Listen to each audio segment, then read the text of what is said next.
Perang Hamra'ul Asad. Rasulullah SAW tidak berhenti memeras pikiran dalam menghadapi keadaan ini, karena orang-orang Quraisy tidak memperoleh kemenangan yang mutlak dan mereka pun tidak mendapatkan keuntungan material yang berarti di kancah peperangan. Maka beliau khawatir mereka akan kecewa dengan hasil itu, lalu kembali lagi ke Madinah untuk melakukan serangan sekali lagi. Maka dari itu beliau bertekad mengusir pasukan Quraisy saat itu pula. Sebagaimana yang dinyatakan para pakar peperangan, bahwa Nabi SAW berseru di hadapan orang-orang dan menganjurkan agar mereka mengejar musuh. Ini terjadi pada keesokan hari setelah perang Uhud, tepatnya hari Ahad tanggal 8 Syawal 3 Hijriah. Beliau bersabda, "Yang boleh bergabung bersama kami hanyalah orang-orang yang sebelumnya bergabung dalam perang Uhud." "Bagaimana jika aku ikut bersamamu?" tanya Abdullah bin Ubay, pimpinan orang-orang munafik. "Tidak," jawab beliau. Banyak orang-orang muslim yang meminta izin kepada beliau karena orang-orang yang bergabung dalam perang Uhud banyak yang terluka, dan beliau mengizinkan mereka. Jabir bin Abdullah juga meminta izin seraya berkata, "Wahai Rasulullah, aku suka jika senantiasa dapat menyertai setiap kali engkau terjun ke peperangan. Kemarin aku tidak bisa ikut serta karena harus mewakili ayahku mengurus saudari-saudariku. Maka kali ini izinkanlah aku untuk bergabung bersama engkau." Akhirnya dia diizinkan. Rasulullah SAW bersama orang-orang muslim keluar dari Madinah hingga tiba di Hamra'ul Asad. Sejauh 8 mil dari Madinah, mereka bermarkas di sana. Selagi di sana muncul Ma'bad bin Abu Ma'bad al-Khuzai di hadapan Rasulullah SAW, lalu masuk Islam. Tetapi ada pendapat yang mengatakan bahwa dia masih dalam keadaan musyrik saat itu. Yang pasti dia memberikan nasihat dan berpihak kepada beliau, apalagi ada perjanjian persahabatan antara Bani Khuza'ah dan Bani Hashim. Dia berkata, "Wahai Muhammad, demi Allah, kami orang-orang Quraisy merasa hebat karena bencana yang menimpa rekan-rekanmu. Namun aku tetap berharap Allah masih memberi afiat kepadamu." Lalu beliau menyuruh Ma'bad agar menyusul Abu Sufyan dan pasukannya serta melecehkannya. Ternyata apa yang dipikirkan beliau tentang niat pasukan Quraisy untuk melakukan serangan ke Madinah benar-benar akan dilaksanakan. Saat singgah ke Ar-Rauha yang jaraknya 36 mil dari Madinah, orang-orang mereka saling ejek-mengejek. "Kalian belum berbuat apa-apa," kata sebagian di antara mereka kepada sebagian yang lain. "Kalian sudah menguasai pemuka dan orang yang kuat di antara mereka, kemudian kalian meninggalkan mereka. Sementara masih ada sekian banyak kepala yang berhimpun lagi untuk menghadapi kalian. Maka kembalilah untuk mencabut hingga ke akar-akar mereka." Sebenarnya jalan pikiran ini hanya muncul di permukaan saja dari orang-orang yang tidak bisa mengukur secara persis kekuatan di kedua belah pihak dan khususnya spiritual mereka.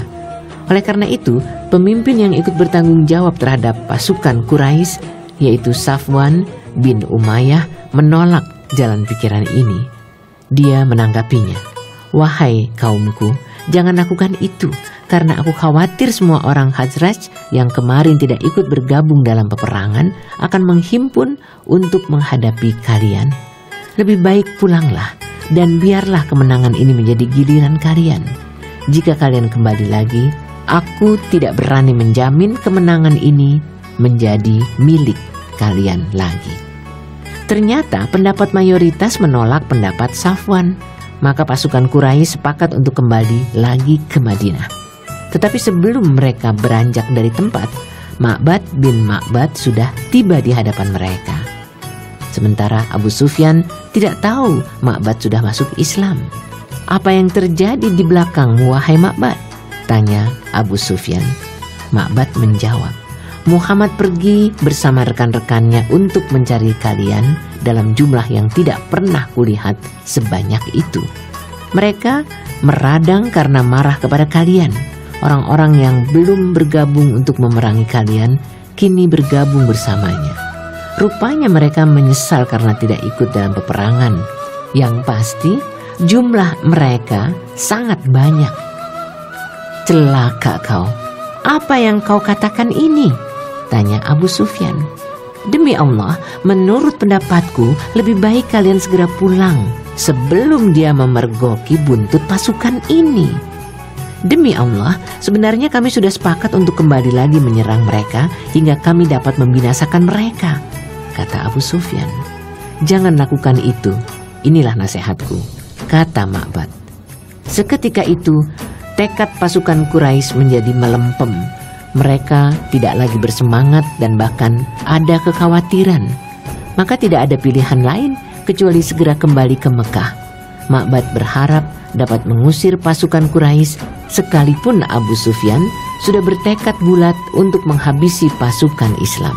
Karena dengan begitu dia bisa menggagalkan pecahnya pertempuran kedua belah pihak. Dalam perjalanan pulang ke Mekah, Abu Sufyan berpapasan dengan rombongan Abdul Qais yang hendak pergi ke Madinah. Apakah kalian sudi menyampaikan suratku kepada Muhammad? Tanya Abu Sufyan. Lalu dia berkata lagi, sekembali kalian dari Mekah, kami akan memberikan kismis pasar Uhas kepada rombongan kalian.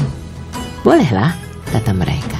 Abu Sufyan berkata, sampaikan juga kepada Muhammad bahwa aku telah menghimpun sekian banyak orang untuk menghabisinya dan menghabisi rekan-rekannya. Setelah bertemu dengan Rasulullah SAW dan para sahabat yang masih berada di Hamra'ul Asad, rombongan Abdul Qais menyampaikan pesan Abu Sufyan kepada beliau. Mereka berkata, sesungguhnya mereka sudah terhimpun untuk menghadapi kalian, maka waspadalah. Tetapi justru pesan yang disampaikan itu semakin menambah kemantapan iman orang-orang muslim. وَقَالُوا حَسْبُنَا اللَّهُ وَنِعْمَ الْوَكِيلُ فَانقَلَبُوا بِنِعْمَةٍ مِّنَ اللَّهِ وَفَضْلٍ لَّمْ يَمْسَسْهُمْ سُوءٌ واتبعوا رضوان الله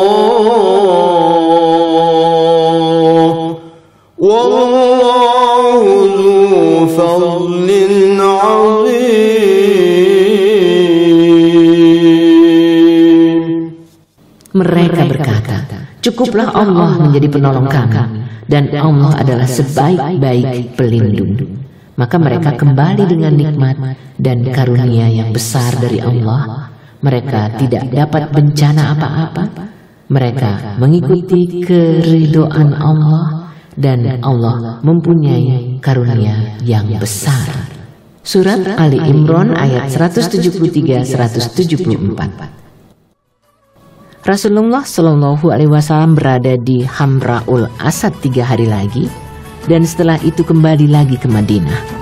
Sebelum kembali ke Madinah, beliau dapat menangkap Abu Azzah al-Jumahi yang pada saat perang Badar menjadi tawanan. Lalu dibebaskan Rasulullah SAW karena keadaannya yang miskin dan putrinya yang banyak. Tetapi dengan syarat, dia tidak boleh lagi membantu seorang pun untuk memerangi beliau. Rupanya Abu Azzah ingkar janji karena dia membangkitkan semangat orang-orang Quraisy dengan syair-syairnya untuk memerangi beliau dan orang-orang muslim, dan bahkan ikut bergabung bersama pasukan Quraisy dalam perang Uhud. Setelah tertangkap, dia berkata, wahai Muhammad, bebaskanlah dan kasihanilah aku. Lepaskan diriku demi putri-putriku. Beri aku satu perjanjian lagi agar aku tidak mengulang lagi perbuatan seperti ini.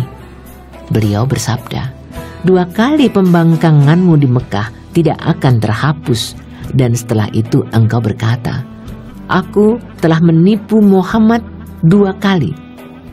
Orang mukmin itu tidak akan terjerumus ke dalam satu lubang 2 kali, Kemudian beliau memerintahkan Az-Zubair atau Asim bin Sabit untuk membunuhnya. Beliau juga menjatuhkan hukuman yang sama kepada salah seorang mata-mata Quraisy, yaitu Muawiyah bin Al-Mughirah bin Abul As, kakek Abdul Malik bin Marwan dari garis ibunya. Hal ini bermula dari inisiatif Muawiyah untuk menemui keponakannya Utsman bin Affan radhiyallahu anhu setelah orang-orang Quraisy kembali dari perang Uhud.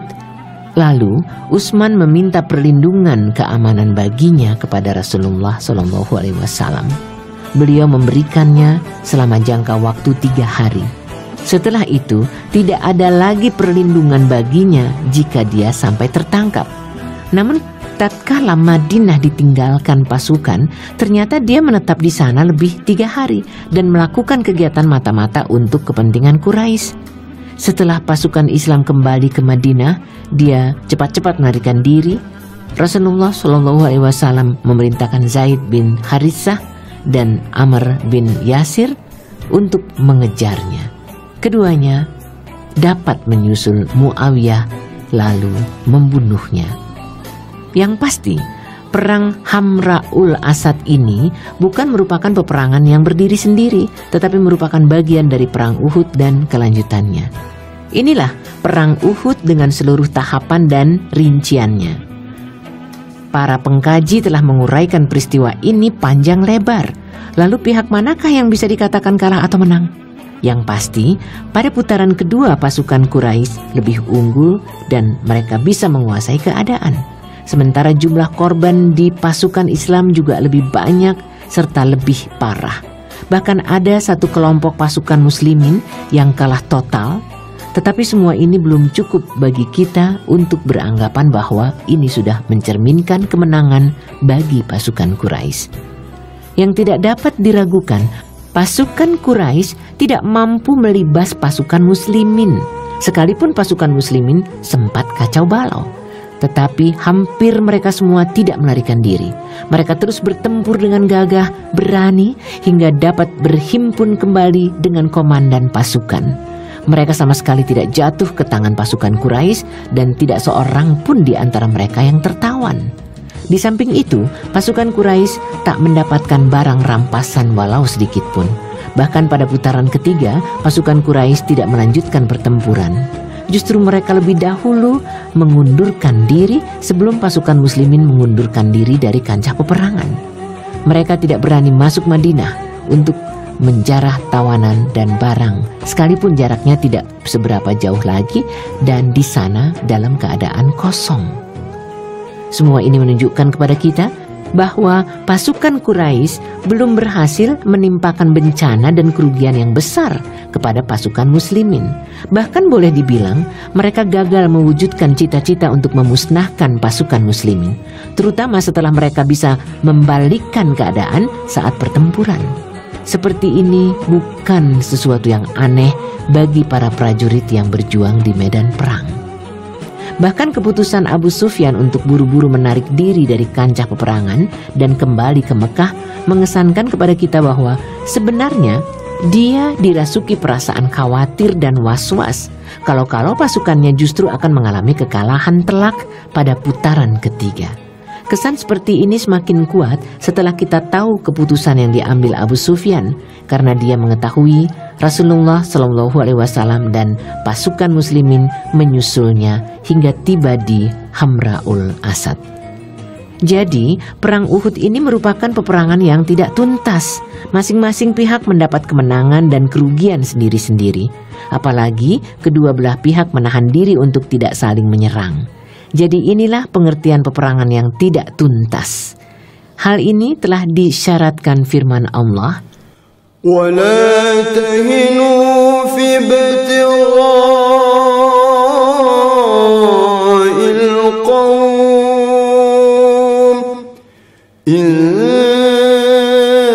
تَكُونُوا تَأْلَمُونَ فَإِنَّهُمْ يَأْلَمُونَ كَمَا تَأْلَمُونَ وَتَرْجُونَ مِنَ اللَّهِ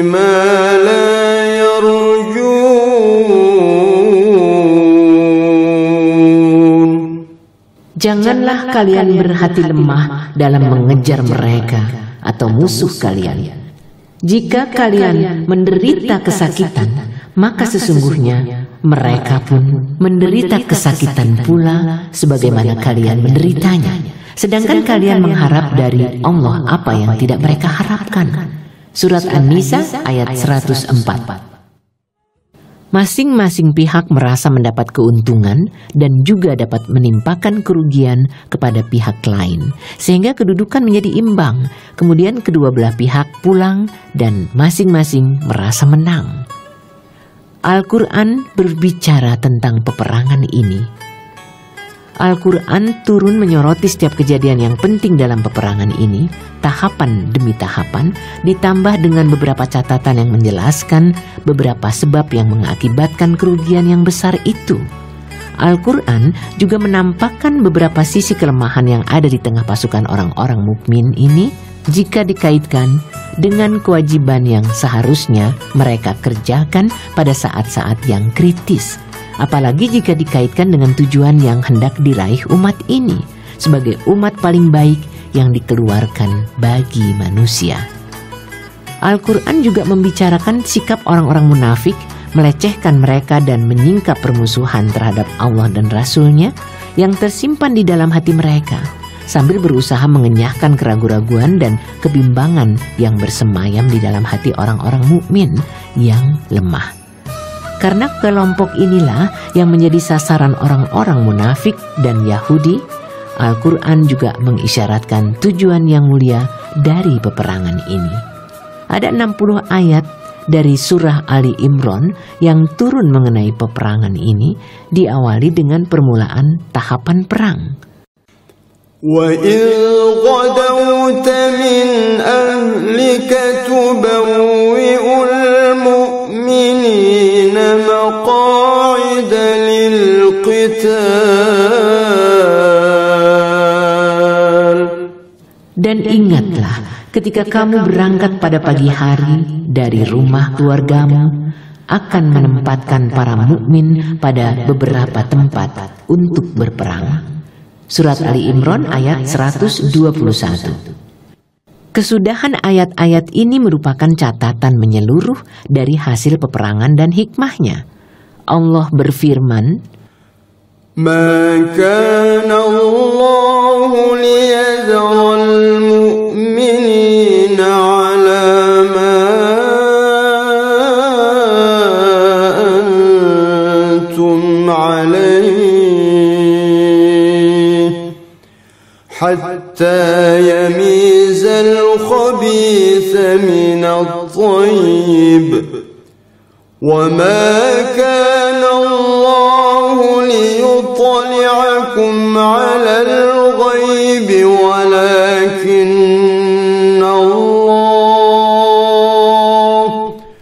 ولكن الله يجتبي من رسله من يشاء